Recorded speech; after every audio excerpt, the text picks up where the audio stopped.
మన జీవితంలో మన భక్తిని బట్టి మనకు ధైర్యం ఇస్తాం. అందుకే దేవుడు ఎందుకు కావాలి అని చాలామంది అడిగే ఒకటే ప్రశ్న. మానవుడు సహజంగా పిరికివాడు. ఎంత బలాఢ్యుడని, ఎంత డబ్బు ఉన్నా, ఎన్నున్నా ఏదో విషయంలో భయపడతాడు. ఏ భయం లేకపోతే మరణ భయం అనేది ఉంటుంది. మానవుడికి భయం లేదని చెప్పడానికి ఏమీ లేదు. ఏదో సందర్భంలో భయపడతాడు. భయం లేకుండా ఈ లోకంలో ఏ మనిషి కూడా ఉండడు. ఏ భయం లేకపోయినా కానీ మరణ భయం అనేది అందరికీ ఉంటుంది. చిన్న జబ్బు రాగానే నేను ఏమైనా చచ్చిపోతానేమో, నా జీవితం ఇక్కడితో ముగిసిపోతేమో, నా బతుకు ఇంకా ముందుకు కొనసాగదేమో అనే భయపడుతూ ఉంటాడు. అందుకే జీవితకాలం అంతా మనిషికి మరణ భయం అనేది ఒకటి. మరణ భయం చేతనే ముహూర్తాలు చూసుకుంటారు. మనం మరణ భయం చేతనే గుమ్మాకాయ కట్టుకుంటారు, కాలు కట్టుకుంటారు, చేతులకి కాలు కట్టుకుంటారు. మరణ భయం చేతనే చాలామంది గుమ్మాల ముందు ఈ మూట కట్టి చాలామంది ఏదన్నా చెప్పగానే ఆ పని చేస్తూ ఉంటారు. కొంతమంది కలబంద మూటలు కట్టుకుంటే, కొంతమంది కొబ్బరికాయ కట్టుకుంటారు, కొంతమంది గుమ్మడికాయలు కట్టుకుంటారు, కొంతమంది పటిక బెల్లం మూట కట్టుతారు, కొంతమంది రకరకాల మూట కట్టుతారు. ఇలా కారణం ఏంటంటే ఏదైనా అయిపోతేమో అనేది. ఏంటి కారణం అంటే మనుషులకి భయం అనేది ఉంది. భయం, ఆ భయం తీసివేయడానికి యేసుప్రభు వారు భూమి మీదకి వచ్చాడు. మనుషులకు భయం ఉంది కాబట్టి యేసుప్రభు జన్మలో యోసేపు భయపడకు అంటాడు, మరియా భయపడకమ్మా అంటాడు. అలాగే గొర్రెల కాపులతో అంటాడు, గొర్రెల కాపులు మాట్లాడుతూ భయపడకూడి, ఇదిగో ప్రజలందరికీ కలగబో మహా సంతోషకరమైన శుభప్రమాణం. భయపడ.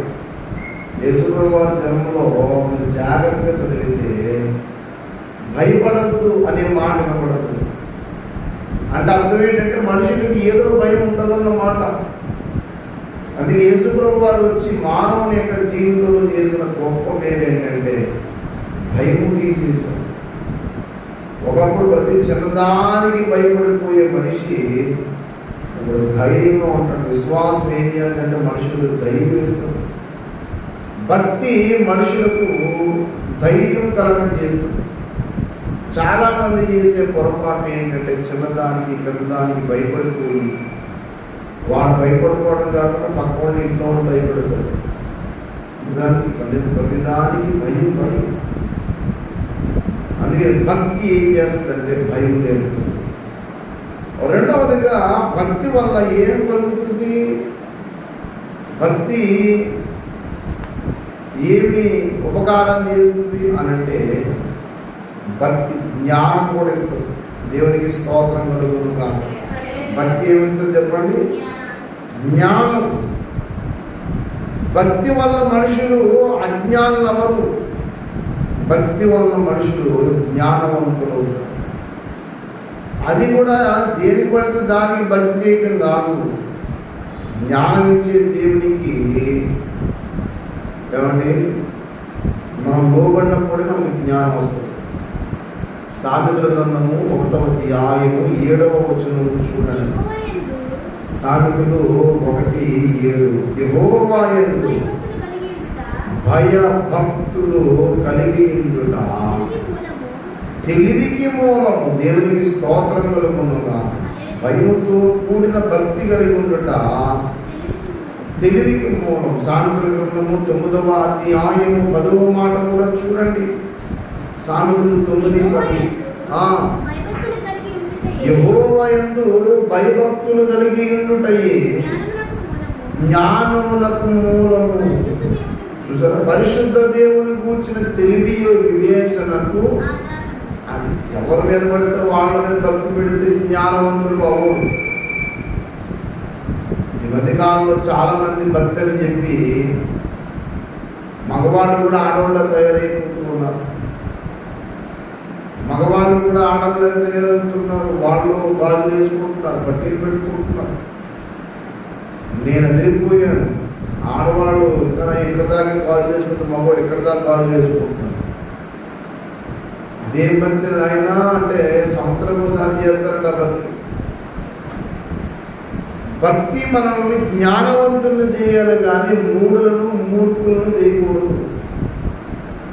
అందుకని యెహోవాయందు భయభక్తులు కలిగినటువంటి జ్ఞానములకు మూలం పరిశుద్ధ దేవుని కూర్చిన తెలివియే వివేచనకు ఆధారం. పరిశుద్ధ దేవుడని ఆయన ఉన్నాడు. ఏ లోపము లేని దేవుడు, నిర్దోషియుడు, నిష్కల్మషుడు, పాపంలో చేరక ప్రత్యేకంగా ఉన్న ప్రభు యేసుక్రీస్తుని గురించిన భక్తి నీకుంటే నీకు వివేచన ఉంటుంది, నీకు జ్ఞానం ఉంటుంది. అంతేగాని మూఢత్వంలోనికి, అంధకారంలోనికి మరలా ఎక్కడికో వెనక్కి తీసుకెళ్ళే భక్తి కాదు. భక్తి నీకు ప్రతి విషయంలో ధైర్యం ఇవ్వాలి. భక్తి నీకు జ్ఞానం ఇవ్వాలి. భక్తి నీకేమో చెప్పండి, జ్ఞానం. దేవునికి స్తోత్రం.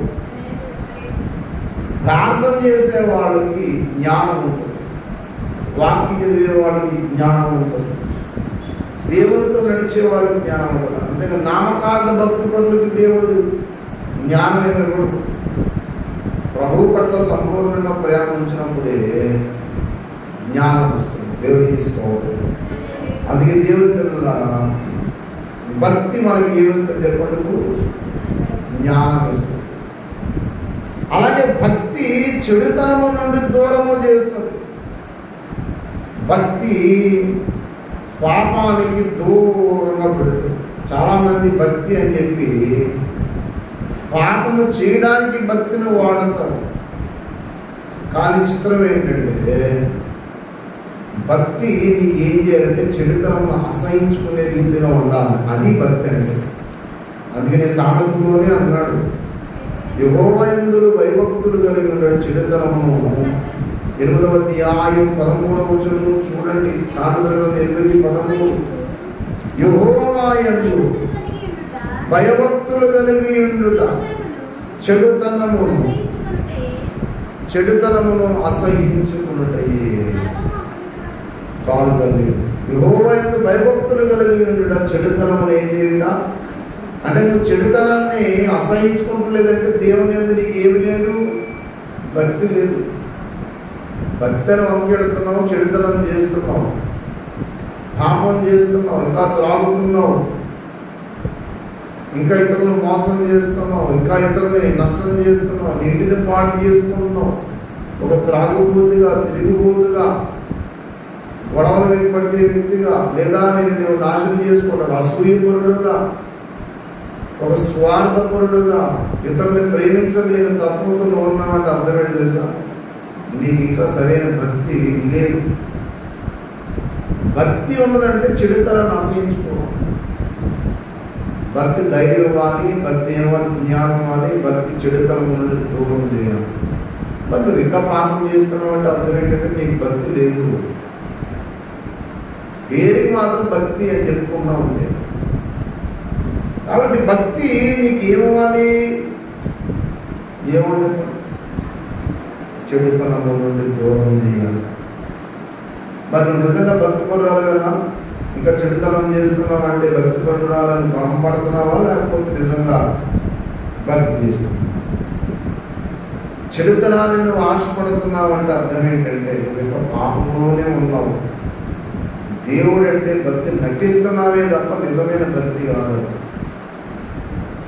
భక్తి అనే మాటకు అర్థం ఏంటంటే యథార్థత అనేది ఉంటుంది. ఇందులో చూడండి, ఏదో మాట భక్తిలో యథార్థత ఉంటుంది, మోసం ఉండదు. భక్తి వంకటి చాలా మందిని మోసం చేస్తారు కొంతమంది. దయచేసి యోగ గ్రంథం 8వ అధ్యాయం 5వ వచనం చూడండి. యోగ గ్రంథం 8:5 నీవు జాగ్రత్తగా వెతికిన సర్వశక్తులకు దేవుని బతిమాలుకున్న ఎడల, నీవు పవిత్రుడై యథార్థవంతుడైన ఎడల, శ్రద్ధ నిలిపి నీ నీతికి తగినట్లుగా, అక్కడ మాట అన్నాడు, నువ్వు యథార్థవంతుడు అయిన ఎడల. ఎవరు చెప్పి మళ్ళా నువ్వు పవిత్రుడవై, నువ్వు జాగ్రత్తగా దేవుని మీదకి నేనలా నువ్వు పవిత్రుడవై యథార్థవంతుడమైన ఎడలా, యథార్థత మోసం ఉండకూడదు. చాలా మంది భక్తి వంకెట్టి మోసం చేస్తారు, భక్తి వంకెట్టి ఇతరులను పాడు చేస్తారు, భక్తి వంకెట్టి ఇతరుల యొక్క జీవితాలతో ఆడుకుంటారు. కొంతమంది ఎంతో మంది భక్తి పేరు చెప్పి ఇతరులను నాశనం చేస్తారు. కొంతమంది భక్తి చేస్తున్నామని చెప్పి దేవుడికి చాలా విరోధంగా పడుతుంటారు, దేవునికి సంబంధించిన అన్ని వాళ్ళు నాశనం చేస్తారు. అవును భక్తిపరుడు, మరి భక్తిపరుడు అన్నప్పుడు నీవు శరీరాన్ని లేదంటే నువ్వు ఇతరులు ఎందుకు మోసం చేస్తున్నావు? నువ్వు భక్తిపరుడు, ఇతరులకి నువ్వు ఎందుకు నష్టం కలిగి చేస్తున్నావు అని చెప్పు. కాబట్టి భక్తి అనే మాటకు అర్థం ఏంటంటే యథార్థత ఉంటుంది. భక్తిలోనికి యథార్థత లేదు. అంతవరకు మోసగాడే, వ్యాపారంలో మోసగాడు, ఇంట్లో మోసగాడు, మోసగాడు మీరు ఇంట్లో తల్లిదండ్రులు మోసం చేస్తావు. కొంతమంది పిల్లలు చాలా మోసగాడు, కాలేజీకి వెళ్తామని చెప్పి ఎక్కడ తిరుగుతారు. కొంతమంది వ్యాపారంలో మోసగాడు, కొంతమంది మాటల్లో మోసగాడు, కొంతమంది ఇంట్లోనే మోసగాడు. వాళ్ళ జీవితంలో అన్ని మోసాలే. భార్య దగ్గర మోసం చేసే భర్తలు, భర్తను మోసం చేసే భార్యలు, పైకి బాగున్నట్టు ఉంటారు, వాళ్ళు బహు మోసగాడు. ఇంట్లోనే ఉండి ఇల్లునే పాడు చేసుకుంటూ ఉంటారు. మోసం. నువ్వు వాళ్ళ భక్తి వంకెట్టి మోసం చేస్తున్నావు. అందుకని నీకు తెలుసా, భక్తి వంకెట్టే మోసం జరుగుతుంది కూడా. దేవుని వాక్యం అన్నాడు, ఎవడు మనం మోసపరచకుండా చూసుకోండి అని ప్రభువే సాక్షాత్తు వెలుగుపడమని చెప్పారు. కారణం ఏంటంటే అనేకులు నా పేరట వచ్చి మోసం చేస్తారు, అబద్ధ బోధనలు బోధిస్తారు. భక్తిలో ఎంత మోసం చేయాలో అంత మోసం చేస్తారు. భక్తిలో ఏం చేయాలంటే అది అనిష్టం. కారణం ఏంటంటే భక్తి వంకెట్టి కొంతమంది డబ్బు సంపాదిస్తారు, భక్తి వంకెట్టి కొంతమంది ఏదేదో చేస్తున్నారు. ఒక మోసం. భక్తులు యథార్థత ఉంటుంది కానీ కుయుక్తి ఉండదు. ఇది భక్తికి ఉండే 4వ లక్షణం. ఏం చెప్పాను? భక్తిలో ధైర్యం ఉంటుంది, భక్తిలో జ్ఞానం వస్తుంది, భక్తిలో చెడుతనమును పాపాలను దూరం చేస్తారు, భక్తుల వల్ల పాపాలను దూరం ఉంటారు. భక్తి యథార్థత తెలుస్తుంది. భక్తి తెలుస్తుంది చెప్పండి. నువ్వు ఉన్న మాట ఉన్నట్టు అంటావు, అందుకే నువ్వు ఆ మాట ఈ మాట 4 పడుతున్న మాటలు మాట్లాడు. ఎవరు ఏమనుకున్నా సరే నీ యథార్థత పోగొట్టు. చాలా మంది ఏం చేస్తారంటే అందరూ చూస్తే ఒకలాగే, కూడా చూడకపోతే ఒకలాగే. రహస్య జీవితం. దేవుని ద్వారా నీ భక్తి నిజంగా యథార్థంగా ఉంటుంది. అందుకని భక్తి. ఇంకొక మాట ఉంది, భక్తి పరుడు ప్రార్థన చేస్తాడు, సహాయం చేస్తాడు. నువ్వు భక్తి పరుడు అంటే అర్థం ఏంటి తెలుసా? నీలో ప్రార్థన ఉంటుంది, నీలో సహాయం చేసే తత్వం ఉంటుంది. నీలో ప్రార్థన లేకపోతే ఇతరులకు సహాయం చేయాలన్న ఆలోచన కూడా ఉండదు. నీ భక్తి అది సరైనది కాదు. అపోస్తలుల కార్యములను 10వ అధ్యాయం, అపోస్తలుల కార్యములను 10వ అధ్యాయం అందరూ చూడండి. అపోస్తలుల కార్యములు 10వ అధ్యాయం మొదటి కదా. ఇటలీ పటాలమనబడిన పటాలములో శతాధిపతి కొన్నేమి అను. భక్తిపరుడా? భక్తిపరుడా? భక్తిపరుడు. ఎంత మంచి మాట చూసారు. ఇటలీ పటాలమనబడిన పటాలములో ఏడు చెప్పండి, కొర్నేలి అని ఒక భక్తిపరుడు ఉండేను. అంతేనా? కుయుక్తిపరుడు అన్నాడా?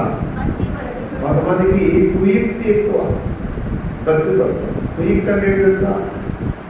ఎదుటోళ్ళు మోసం లేదు. కొంతమంది భలే కుయుక్తి. నీవు నీ యొక్క భక్తి జీవితంలో ఈ కొన్నేళ్ళు వంటి సాక్షి సంపాదించుకున్న రోజున దేవుడు నేను దర్శిస్తాను. అందుకే ఇటలీ పటాలంలో ఉన్న శతాధిపతి కొన్నేలి అను ఒక భక్తిపరుడు ఉండేది, కైసరిలో ఉన్నాడు. అతను తన ఇంటి వారందరితో దేవుని యందు భయభక్తులు కలిగి ఒక ఆయన ఇన్నర్హతలున్నాయి చూడండి. శతాధిపతి, 100 మందికి అధిపతి.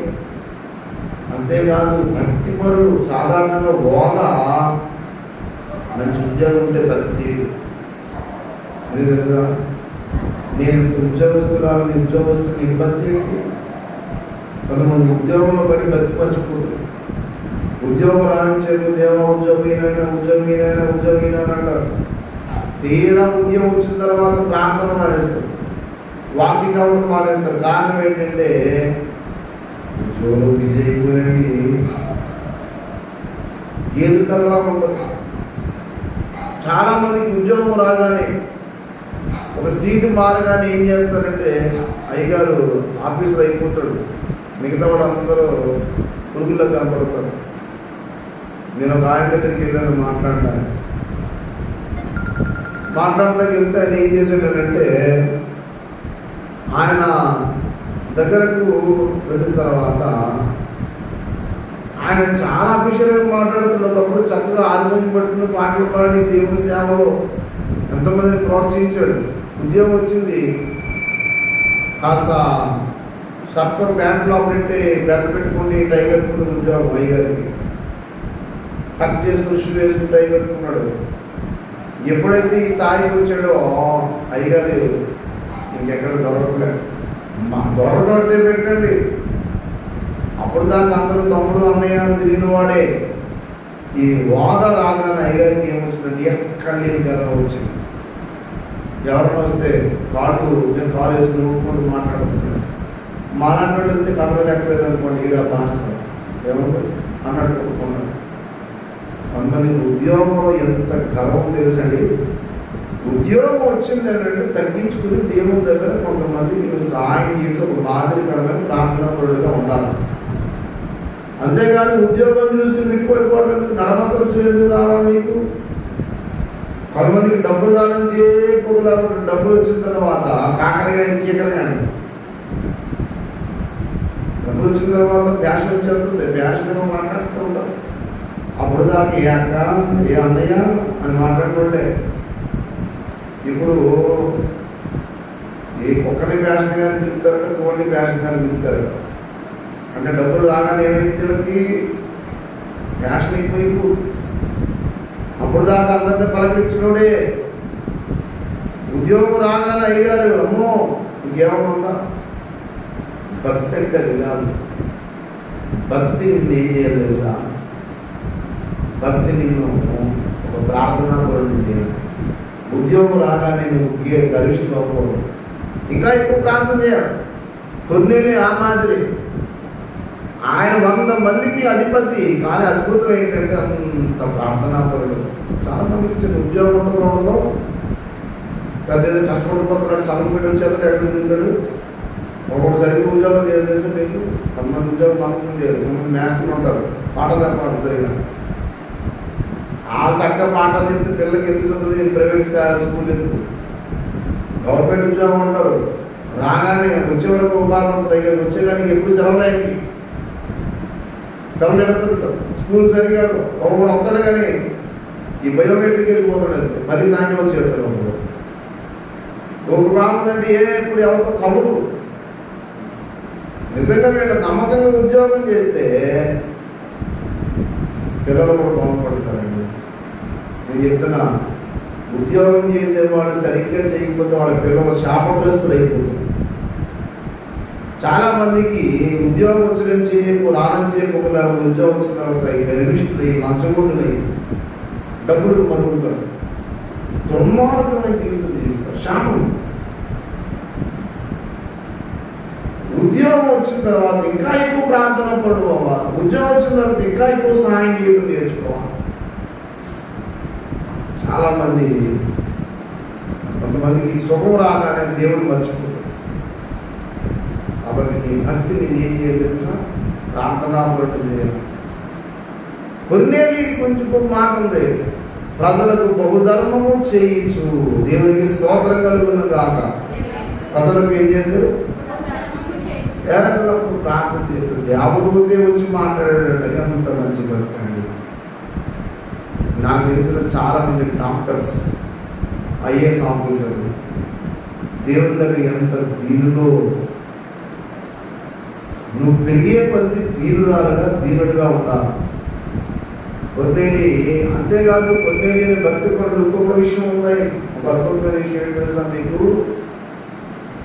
కొన్నేని పేదల దగ్గర కౌలు పెట్టడానికి తన దగ్గర ఎల్లప్పుడూ కనిపెట్టుకునే సైనికులు పంపించే ఆలోచన లోపల బంధువులను స్నేహితులందరినీ పిలిచి అందరికీ ఇంట్లో ఆదిత్యం ఇచ్చి పూర్వం పెడతారు. ఒక్కొక్క ఉద్యోగం రాగానే ప్రార్థన మర్చిపోతారు. ప్రార్థనకి వెళ్ళమంటే ఈ ప్రార్థన బాగుంది చేయకపోయారు, మరి కనీసం ఇంట్లోనే ప్రార్థన పెట్టమయ్యా అన్నాం అనుకోండి. అమ్మో అంత ఖాళీ ఎక్కడ ఉందండి, ఎప్పుడన్నా వచ్చి ప్రార్థన చేసేసి అన్నాడు.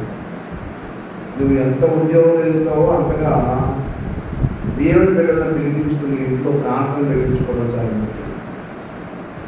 అందుకని భక్తిని నేను చేయాలంటే ప్రార్థనా పనులు చేయాలి. ఇంకో భక్తి ఉందండి, ఆ భక్తులు ఇంకో మాట కూడా ఉంది. భక్తి సత్క్రియల చేత నింపబడాలి. భక్తి ఏం చేయాలి చెప్పండి? సత్క్రియలు చేత నింపబడాలి. దయచేసి తిమోతి పత్రిక మొదటి పత్రిక 2వ అధ్యాయం 10వ మాటకుండండి. తిమోతి పత్రిక 2:10 దైవ భక్తి గలవారమని చెప్పుకును స్త్రీలకు తగినట్లుగా సత్క్రియల చేత తమను తాము అలంకరించుకోవాలి. దేవునికి స్తోత్రం కలుగునుగాక. నువ్వు నిజంగా భక్తి పరురాలైతే సత్క్రియలనే ఉండాలా.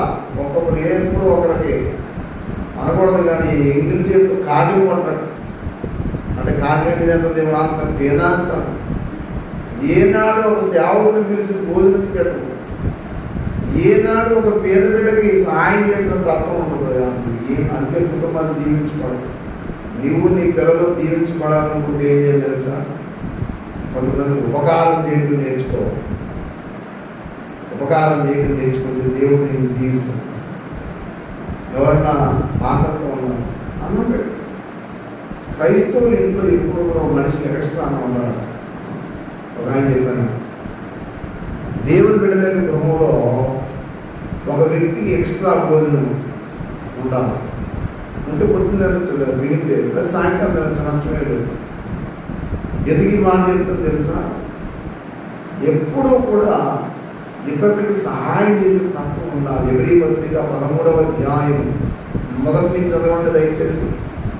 ఎబ్రీ పత్రిక 13. సహోదర ప్రేమ నిలవరముగా ఉండనీయుడి, ఆదిత్యము చేయ మరవకుడి, దానివల్ల కొందరు ఎరుగకయే దేవదూతలకు ఆదిత్యము చేసి బంధింపబడినట్లు బంధకము ఉన్న వారిని బంధకాలు ఉన్న వారిని ఏం చేసుకోవాలి? జ్ఞాపకం చేసుకోవాలి. ఎలా ఉన్నారో ఏంటో అని. కనుక కష్టం అనిపిస్తున్న వారిని చూసారా? ఎవరు జ్ఞాపకం చేసుకోవాలా? కష్టాలు అనిపిస్తున్న వారిని జ్ఞాపకం చేసుకోండి. నీకు సుఖం వచ్చిందిలే, నీకు సౌఖ్యం వచ్చింది, నీకు సౌఖ్యం వచ్చింది కాబట్టి నువ్వు సౌఖ్యం ఉండడం కాదు. కష్టాలు అనిపిస్తున్న బిడ్డలకు నువ్వేం చేయాలో నేర్చుకో. కొంతమంది ఎప్పుడు వాళ్ళ పట్టింపుకోవడానికి ఎదుటి వారిని ఇప్పుడు ఉపకారం చేసే తప్ప ఉంటుంది. భక్తి ఏంటండి? ఆ భక్తి నిజమైన భక్తి ఉంటే అందరి గురించి ఆలోచన చేస్తుంది. మీరు భక్తి లేకుండా ఏదో వాళ్ళ గురించి ఆలోచన చేస్తున్నాను అనుకుంటుంది భ్రమ. నేను నా పిల్లలు కొంతమంది ఎప్పుడు వాళ్ళ పిల్లలు ఎవరికి ఏదైతే ప్రసక్తి ఉంది. కొంతమంది ఒక్క దశభాగం పాడేస్తారంతే, మళ్ళీ ఎవరికి మంచిదే ఉండదు. ఏమిటో అర్థం కాదు. కొంతమందికి బహు పీనాస్తం. మీకు తెలుసా బైబిల్లో మాట ఉంది, లోకులు కూడా పరలోకానికి వెళ్ళరు, విసనాల్లో ఉండేవాడు కూడా పరలోకానికి వెళ్ళరు. మొదటి కొరింథీ పత్రికలో ఉన్న మాట, లోకులు కూడా దేవుని రాజ్యంలో వారసులు కాదు. కొంతమంది ప్రతి పైసాని లెక్క పెట్టుకుంటుంటారు. 4-5 పైసలు అసలు ఖర్చు పెట్టడం ఇష్టం ఉండదు, ఎవరికి సహాయం చేయడం ఇష్టం ఉండదు. చాలామంది ఏదో ఒక అక్క చెప్తుంది, గోడు సంపాదించుకుంటాడు. ఆ కొడుకు కొంచెం మంచోడు. నాన్న నువ్వు అక్కడ ఉన్నావు కదా, నేను వేరే చోట వేరే దేశంలో ఉన్నాను కదా, నేను అప్పుడప్పుడు కొంచెం డబ్బులు పంపిస్తాను, కొంతమంది సేవకులకు, కొంతమంది వృద్ధులకు, పేదలకు సహాయం చేయండి అన్నాడట. అలాంటి పని చేయకుని, నువ్వు అలాంటి సహాయం చేయని పద్ధతి వద్దు. నా మిత్రుడు మరి పైపెచ్చు, మా అబ్బాయిలా చేస్తాను అండి, నేను వద్దామని నన్ను గొప్ప పని చేసేవాడు. నేను చెప్తుందా అక్క, ఏం తమ్ముడు అంత సంపాదించుకున్నాడు, సగం తెచ్చుకున్నాడు. ఏం చెప్పండి, సడన్గా ప్రాణం పోయింది. ఏం ప్రయోజనం? ఎవరికి ఉపకారం ఉండి ఏం చేయలేండి. నువ్వు అంత మొత్తం దోచిపెట్టేకు అవసరం లేదు, అంత దోచిపెట్టే అవసరం లేదు. పాస్గా చెప్పారు కాబట్టి అప్పులు చేసేద్దాం, పాస్గా చెప్పారు కాబట్టి అప్పులు చేసి తిప్పలు పడదాం, ఇలాంటి పనులు ఏం చేయదు. అలాగా చెప్పి నీ దగ్గర ఉన్నది కూడా చేయడం మానదు. ఏంటో కొంతమంది ఎవరికి ఉపకారం చేయరు, ఎవరికి ఎంత మెత్తులు పెట్టరు, ఒక తీసుకెవరు ఏంటో అర్థం కదా. ఇప్పుడు ఆలేదంట కూర్చుంటారు. ఒక 5 వయసులో నీ ఇంట్లో డబ్బు 3 రకాలుగా వాడాలని చెప్పి భారతీయ భక్తులు ఒకటి ఏంటంటే, నువ్వు సంపాదించిన సంపాదనలో నీ ఇంటి అవసరాలు తీర్చుకోవాలి. 2 దైవ కార్యక్రమాలకి కొంత పక్కన పెట్టాలి. 3 పేద బిడ్డలకు కూడా కొంత సహాయం చేయడానికి కొంత పక్కన పెట్టాలి. ఈ 3 రకాలుగా వాడాలి కదా. దేవుని వాక్యులు అదే చెప్పాడు, ఉపకారము ధర్మమును చెయ్య మరొకటి అన్నాడు ఈ పత్రిక 13. అట్టి యాగములు దేవునికి ఇష్టమైనవి, దేవునికి స్తోత్రం కలుగును కాక. ఒక ఇంట్లో 2 జీతాలు ఉంటాయి, ₹1,00,000 తెచ్చుకుంటాడు, 5 వయసులో 1,000 తెచ్చుకుంటారు. ఒక్క సేవకుడికి సహాయం చేసిన తత్వం ఉండడానికి వాళ్ళు ఎప్పుడు దీవించబడరు. ఇవ్వటం నేర్చుకుంటే దేవుడు నీకు దేవుడు ఇస్తాడు. ₹1,00,000 తెచ్చుకుని ఇంట్లో పెట్టుకోవడం ఏం ప్రయోజనం? నేను అడిగాను మొన్న ఒక ఆయన్ని, అవును నిద్ర జీతారు కదా, నిద్ర తగ్గిపోయి ఎవరు చెప్తున్నారంటే, ఇదివరకు సహాయం చేసుకోవడం ఇప్పుడు చేయట్లేదు అంటున్నాడు. ఇదివరకు ఏమొచ్చింది, ఇక్కడ జీతం పెరిగింది కదా అన్నాను. అంటే దానికి ఏదో కవర్ చెప్తారు. కొంతమంది మనుషులు యూజ్ చేస్తారు. బైబుల్లోనేమో మనుషులు యూజ్ చేయొద్దు అన్నాడు, దేవునికి చేసినట్టే చేయండి అన్నాడు. కొలసీ పత్రిక 3:23 చూడండి. కొలసీ పత్రిక 3:23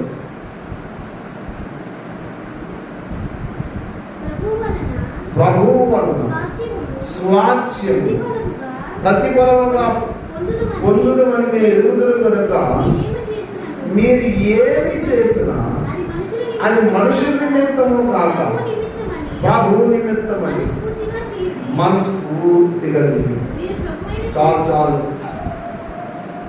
మీరు ఏం చేసినా మనుషుల నిమిత్తం కాక దేవుడి నిమిత్తమని మనస్ఫూర్తిగా చేయాలి. కొంతమంది మనుషులు చేస్తారు, ఏంటో అర్థం కాదు. అవును, నువ్వు మనుషులు చేసి ఏం ప్రయోజనం? అసలు నీకు నిజంగా బతుకుందా? కొంతమంది సేవ చేస్తున్న సేవకులు చేయాలి, సామాన్య విశ్వాసం చేయాలి. ఆత్మీయ విశ్వాసం కానీ మనకు కాదండి.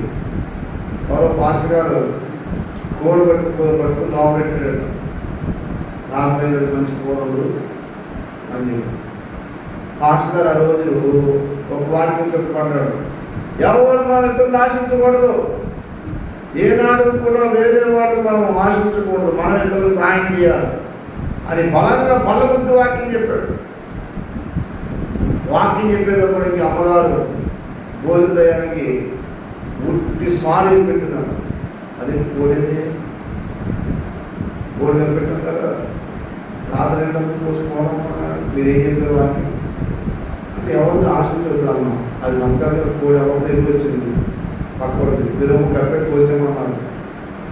అది నాకు ఇష్టం లేదు, మీరే చెప్పారు కదా, దేవుడు మాట్లాడాడు, మందగాలుగా వదిలేసి వెళ్ళిపోయి అని అంటే ఒక వాక్యం మనకు కాదు, ఆడగిరి వాళ్ళకి అన్నాడు. వాక్యం ఎవరికి? మనకు కాదు, ఎవరికి? వినేవాళ్ళకి అట్ట. కొంతమందికి చెప్పేవాడు కాదు, వినేవాడు కాదు అంటారు. నువ్వు చేయాలి సహాయం, సంఘ బిడ్డలతో చేయించాలి.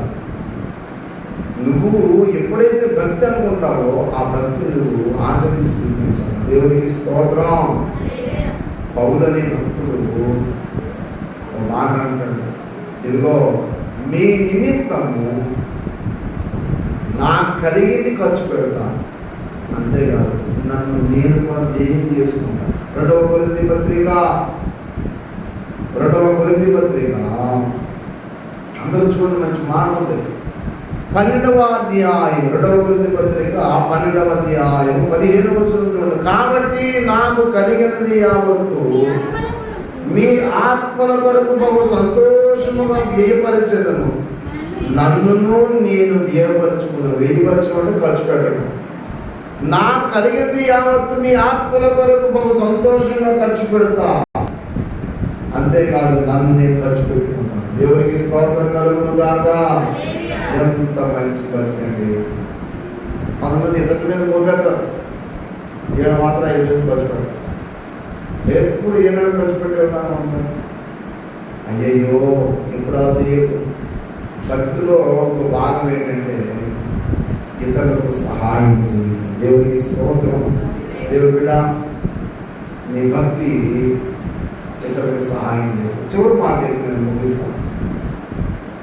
భక్తి నీకు ధైర్యం ఇవ్వాలి, భక్తి నీకు ఇవ్వాలి, జ్ఞానం ఇవ్వాలి, భక్తి నేను చెడుతనాన్ని తప్పించాలి, భక్తి నీకు ఏం చేయాలి, యథార్థత నేర్పించాలి, భక్తి ఏం చేయాలి, ప్రార్థన సహాయం చేసే విషయాలు నేర్పించాలి, భక్తి సక్రియల చేత నింపబడాలి. భక్తి అనేది శక్తి కలిగి ఉండాలి. వారు పైకి భక్తి గల వారి ఉండి శక్తిని ఆశ్రయించలేదు. శక్తి లేని భక్తి అది. అంటే ఎవరికి ఒక సువార్త చెప్పరు, ఎవరి కోసం ప్రార్థన చేయరు, తినేది పడుకోవడం. ఎప్పుడు ఏనాడు ఉపవాస ప్రార్థన ఉండదు వాళ్ళకి. ఎప్పుడు ప్రార్థన చేస్తే ప్రార్థనకి వెళ్తారు వాళ్ళు, కానీ ఏనాడు ఇంట్లో మోకరించి ప్రార్థన చేసే అలవాటు ఉండదు. ప్రార్థన అనేది ఎప్పుడు ఉండదు. కుటుంబ ప్రార్థన ఉండదు, వ్యక్తిగత ప్రార్థన ఉండదు. ప్రార్థన లేకపోతే శక్తి ఉంటుంది. నువ్వు శక్తిమంతులు అవ్వాలంటే కేవలం ఏదో ఒక రోజు పెట్టుకుని ఆ రోజు వచ్చి ఒక అరగంట వెళ్ళిపోవటం కాదు. కొందరు ప్రార్థన చేయమంటే ప్రార్థనలో మోకరించగానే ఎవరిదాకా చూసుకుంటారు, మనం ప్రార్థన చేసుకుని పోతున్నాడు. అందులో మనోళ్ళు, అందులో మన మందిలో కూడా ఉన్నారు. అందరూ మోకరించి ప్రార్థన చేస్తే ఏం చేస్తారంటే నడు నమ్మకం భయపెట్టండి అంటే సిగ్గు ప్రార్థనకి వెళ్ళి ప్రార్థన చేయకుండా పోతుంది నీకు దీని అసలు ముగింపు ప్రార్థన ఆశీర్వాదం తీసుకోకుండా పోతుంది నీకు ప్రార్థన. కొందరు ప్రార్థనకి వెళ్తారు, ప్రార్థన చేయడానికి ఏంటో లేట్ అయిపోతుందని చెప్పేసి ప్రార్థన చేయరు. అసలు అందరూ ప్రార్థన చేయరు. ప్రార్థన అనేది కుటుంబ ప్రార్థన చేసుకున్నప్పుడు కుటుంబంలో అందరితో ప్రార్థన చేయించాలి. సహవాస ప్రార్థన చేస్తున్నప్పుడు అందరూ ప్రార్థన చేయాలి. నువ్వు వ్యక్తిగతంగా ప్రార్థన చేసుకున్నప్పుడు అన్ని విషయాలు ప్రార్థన చేయాలి. ప్రార్థన లేకపోతే శక్తి ఉండదు. దినాల్లో భక్తి పనులు చెప్పుకునేవాళ్ళు ఉన్నారు కానీ శక్తి పనులు లేవు. ఎందుకంటే సరైన ప్రార్థన ఏది, సరైన వాక్య ధ్యానం ఏది, దేవుని కోసం నిలబడి ధైర్యం కలిగి సువార్త విశ్వాసం ఏది. నువ్వు 2 సంవత్సరాలు చూస్తున్నావు, నీ ద్వారా ఒక వ్యక్తి నడిపించు చెప్పు, ఎవరు నడిపించు ప్రభు దగ్గర ఈ అప్పుడు నా ద్వారా ప్రభు సన్నిధించు చెప్తావు. చాలా మంది అన్నీ చేస్తారు లోకంలో, కానీ ఒక్క వ్యక్తిని రక్షణ నడిపించలేదు. నీ భక్తి ఏం చేయాలి తెలుసా? ఇతరుని రక్షణ నడిపించాలి. కొన్ని చేసిన దాకాని తన బంధువర్గాన్ని, తన రక్తాన్ని పిలిపించి వాక్యం నేర్పించాడు. ఎంత మంచి మాట! అద్భుతం. దేవుని పిల్లలు భక్తి చేస్తున్నాను అంతా చివరి మాట చెప్తాను. నశించిపోతున్న ఆత్మను రక్షణ నడిపిస్తాను. నువ్వు సరైన భక్తిపరుడు, యథార్థమైన భక్తిపరుడు అయితే నశించిపోతున్న ఆత్మలు వేదన ఉంటుంది. చివరి మాట చెప్పి ముగిస్తా. దానియేలు భక్తుల గురించి రాజు సాక్ష్యం చెప్తున్నాడు. ఏమని? అతడు భక్తి గలవాడైనందున దేవుడు తన దూతను పంపి దానియేలుకి ఏ హాని కలగకుండా చేశాడు. దేవునికి స్తోత్రం. నీ భక్తి నీకు ఏ హాని కలగకుండా కాపాడు. భక్తి పడు అని చెప్పి ఇతరులు నువ్వే హాని చేస్తావు, తర్వాత నువ్వు హాని పొందుతావు, మిగతా వాళ్ళు నీ పిల్లలు కూడా హాని పొందుతారు. భక్తి పడు అంటే చర్చికి కానీ వ్యక్తులకు కానీ ఎవరికైనా హాని కలగ చేయకూడదు. నీకు ఇతరులు కానీ హాని చేద్దాం ప్రయత్నం చేసినా నువ్వు హాని చేయని వ్యక్తులు అయితే నీకు ఏ హాని కలగదు. మనుషుడు ఏం వ్యక్తుల్లో ఆ పంటకి వస్తుంది. భక్తి చేస్తే భక్తి ఫలం అనిపిస్తాం, లేదు భక్తి లేదనుకో నువ్వు కూడా నష్టపోతావు. యెషయా-గ్రంథం 3:10 మంచి మాట ఉంది. అక్కడ అంటారు, మీకు మేలు కలగనని నీతిమంతులతో చెప్పు, వారు తమ క్రియల ఫలము వారు అనుభవిస్తారు. దుష్టులకు శ్రమ, తమ క్రియల ఫలం వారు పొందుతారు. నువ్వు మేలు పొందాము, నీతిమంతులుగా ఆ ఫలము వస్తుంది. లేదు దుష్టుడుగా ఉండి దుష్టురాలుగా ఉందాం అనుకున్నావా, అది అనుభవిస్తావు, అది కూడా అనుభవించారు. నువ్వేం చేద్దాము, భక్తిపరురాలు ఉందాం అనుకుంటావా, భక్తిహీనురాలు ఉండాలని నిర్ణయించుకో.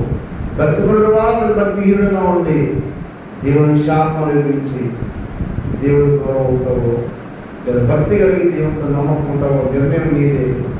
భక్తిలో ప్రార్థన చేస్తావు మానేస్తావు, నిర్ణయం నీదే. కాబట్టి సరైన భక్తి చేద్దాం. ప్రమాదం నుండి, విపత్తుల నుండి, సింహాల నోట్లను తప్పించకూడదు. అనేకులను తప్పిద్దాం, నరకాన్ని అనేకులను తప్పిద్దాం. దానియేలు యొక్క భక్తి రాజు సాక్షి చెప్పేది ఇంత తయారు చేసింది. నీ భక్తి పక్కకి కూడా సాక్షి చెప్తారు. ఆమె స్వభావం భక్తి అని చెప్తుంది. పరమ దుర్మార్గురాలు, భక్తి పరుడని చెప్పుకుంటాడు, దుర్మార్గుడండి వాడు అన్ని గురించి లోపం చెప్పుకుంటున్నాడు. జాగ్రత్త, సరైన భక్తి చేద్దాం. దేవుడు మనందరికీ దయచేయండి. ప్రార్థన చేసుకున్నాం, మోకరించండి.